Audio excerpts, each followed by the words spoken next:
Good day, ladies and gentlemen. Welcome to today's episode. Go grab yourself a cup of coffee or tea, and I'll go get the pruners and go add this tree.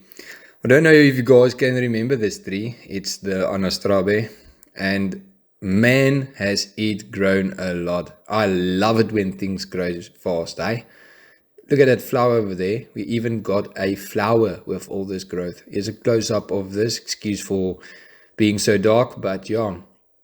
Guys, I had the opportunity of seeing this tree in person, like growing in nature in KwaZulu-Natal. Yeah, it's got big leaves there, eh? And this has reduced a lot. And this will reduce a lot more by time and of pruning and defoliating and all that stuff. But I am super stoked with the amount of growth I've got. And it's looking super cool. Like this has put more growth on than all of my wild olives combined.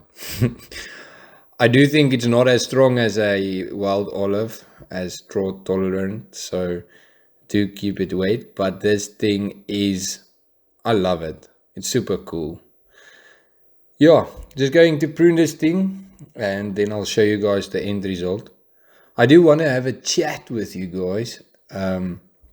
Yeah, so I've created a bonsai ebook specifically for spekboom. Now, the reason why I've done this is to first to give spekboom more value, because everybody just disregarded, yeah, it's a spekboom, but they are so cool, so beginner friendly, and I believe it's the best beginner stock to start out with and get people into this kind of stuff. And with everybody moving into apartments and stuff, having a spekboom pea, man, that's just doing wonders for your mental health and all that stuff.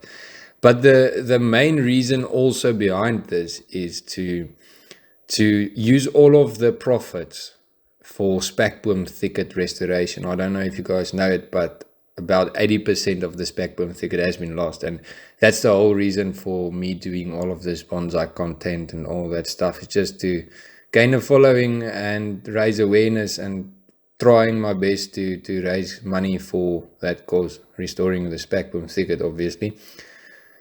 But it's hard, with stuff going on in the world, and who are you to decide, like, should you give your money to hungry people or other animals or things like that. So there's a lot of causes where you can go give your money. So instead of me just hoping on donations, I decided to make something that's actually useful and sell that. So the whole idea is starting a business and providing actual value and not hoping on donations, because donations do dry up, and then what? Then you're stuck with nothing. So that is the plan.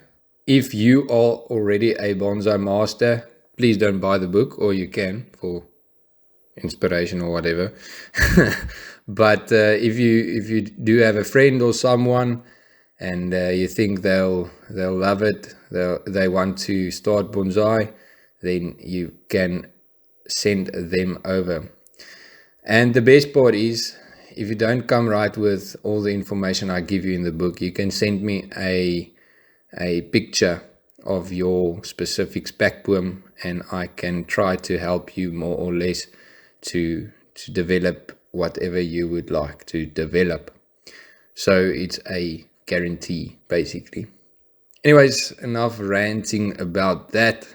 The spekboom, the Anastrabe here is pruned and ready for ramification. Let's hope this thing ramifies. The basic shape is there. We just need a lot more branches and the leaves to reduce in size. But this is not all for today's episode. I have a white stinkwood, a wit stinkhout, and this thing I'm going to show you guys now, just pinning this thing for a nice view for you. Sharp. Let's go to the white stinkwood. So this Celtis africana, or I think it's the africana, maybe it's the hackberry, I don't know. But this thing is suffering, man. Just look at all those white fluffy, I don't know, it's mealy bugs or what it is, but they are eating this tree into pieces. As you can see, it's lost a lot of leaves. Like this thing was full of leaves, and now it's full of bugs, aphids, not mealy bugs, aphids. Yeah, that's aphids. But so my plan is I'm just going to prune all these leggy growth and just get it into a general shape. Not going to, as you can see, just grab the things and just prune them all together into a general shape. And then I'm going to just spray the last remaining leaves with a DIY homemade soap mixture thing. Oh, freaking aphids are sitting on me and irritating while pruning. Look there. What the hell? Man, do you guys also have it happen before where it just gets infested with these aphids? What do you do and why is it happening? Because I gave it nutrients, I gave it water, I gave it all the love you can give it, but it just decided to get totally infested. Because I've read that weak plants get infected. I don't know why this thing is weak, because I gave it sun, I gave it water, I gave it nutrients. What more does this thing want? Anyways, so I'm just going to be pruning this thing. Then I'm going to show you the aftermath. And then that's it for the video. I hope you guys enjoyed this video and hit a thumbs up if you've liked it. Let me know in the comment section. Let's chat. Feels like I'm just making these things and nobody's watching it. So just shout out. I say, hey, what's up? And if you've enjoyed it. And yeah, have a lovely evening, guys. Cheers.